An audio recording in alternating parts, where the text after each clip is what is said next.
लोग परेशान हो जाते हैं।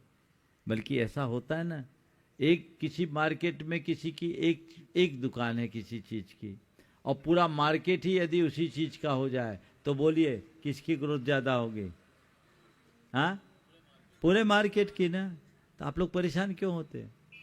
थोड़ी सी कुछ हो जाए परेशान हैरान हो जाते हैं, वो कर लिया वो कर लिया वो कर लिया। अरे जितनी दुकानें खुलती है उतने ग्राहक भी बढ़ते हैं। अपने मन में सकारात्मकता रखोगे तभी काम कर पाओगे, नहीं तो चिंता में रहोगे, नेगेटिव वाइब्रेशंस तुम्हारे जाते रहेंगे तो और चलता काम भी रुक जाएगा। न पैसा कमा पाओगे न प्रसन्न रह पाओगे। इसलिए यदि पैसा कमाना है और अपनी प्रसन्नता को टिकाए रखना है तो क्या करना है?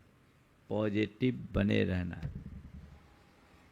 चीजों को हर एंगल में देखिए, चीजें पॉजिटिव ही हो, नेगेटिव नहीं हो। आपकी अप्रोच ऐसी होनी चाहिए। पर कुछ लोग हैं जो प्रायः उल्टा ही देखते हैं। आप लोग कहते हैं ना कई लोगों के बारे में, ये उल्टी खोपड़ी है। क्या कहते हैं? उल्टी खोपड़ी। हमें आज तक कोई उल्टी खोपड़ी नहीं दिखा। दिखा क्या? जिंदा की तो उल्टी खोपड़ी नहीं होती। खोपड़ी अगर उल्टी होती तो मुर्दे की, है ना? लेकिन फिर भी उल्टी खोपड़ी लोग हैं। तो उल्टी खोपड़ी का मतलब क्या? जिसकी सोच उल्टी है वो सब उल्टी खोपड़ी है। तो उल्टी खोपड़ी लोग कभी आगे बढ़ नहीं सकते। सोच को सीधी लेकर के चलने की कोशिश कीजिए।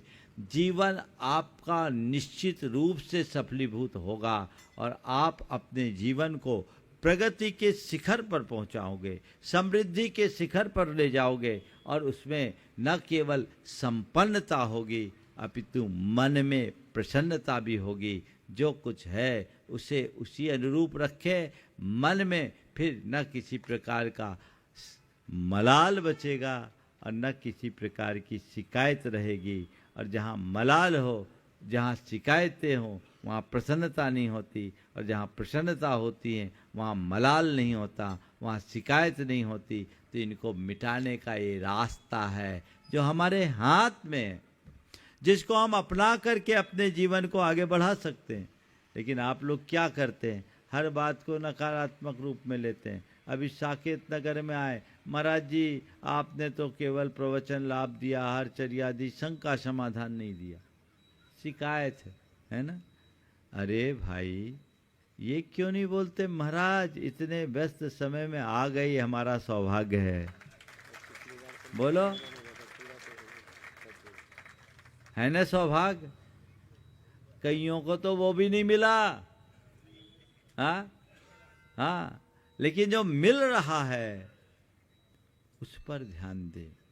अपने मन को सदाबहार प्रसन्न बनाए रखने का यही एक सूत्र है।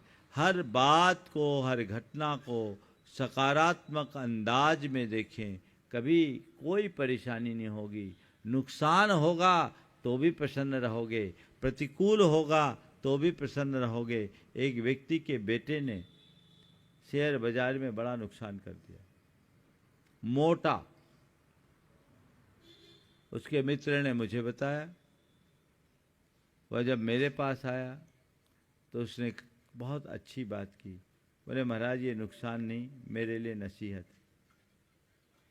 नुकसान नहीं, नसीहत है। और मैं इस बात से खुश हूँ कि मेरा बेटा एक नुकसान से नसीहत पा लिया। अब आगे हमारा रास्ता निष्कंटक होगा। जितना नुकसान किया उसकी भरपाई हम कर लेंगे। और मैं तो यही सोचता हूँ जितना नुकसान हुआ उतने नुकसान के बावजूद अभी हमारे पास इतनी व्यवस्था है कि हम बहुत कुछ कर सकते हैं। जब हमने अपने कैरियर की शुरुआत की थी तो मेरे पास ये भी नहीं था। आज तो बहुत कुछ है। नुकसान में नसीहत अपने अंदर हम ले सकते हैं, बशर्ते जब हमारी सोच में सकारात्मकता हो, और वही हमारी प्रसन्नता को टिका पाएगी। ऐसी प्रसन्नता को हम अपने जीवन में बना करके रखें।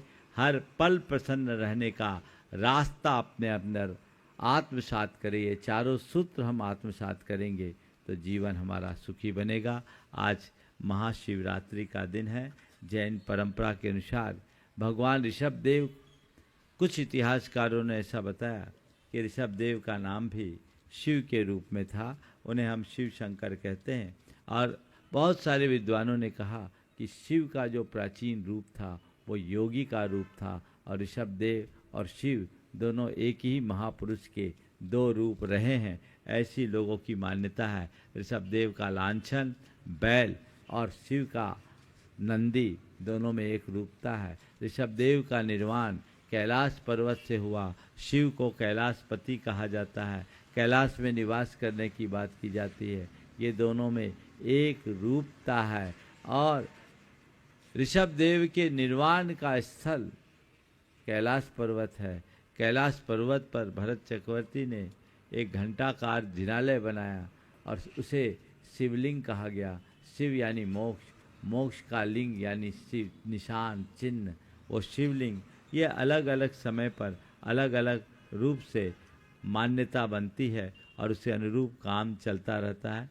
हम लोग जो भी हो अपने प्राचीन संस्कृति को समझें और उस संस्कृति के अनुरूप अपने जीवन के क्रम को आगे बढ़ाने का प्रयत्न करें। जय जैन दोस्तों, अगर आपको मेरी वीडियो अच्छी लगती है तो प्लीज़ मेरे चैनल को लाइक, शेयर, सब्सक्राइब करिए और इसी तरह से अपना प्यार देते रहिए। धन्यवाद।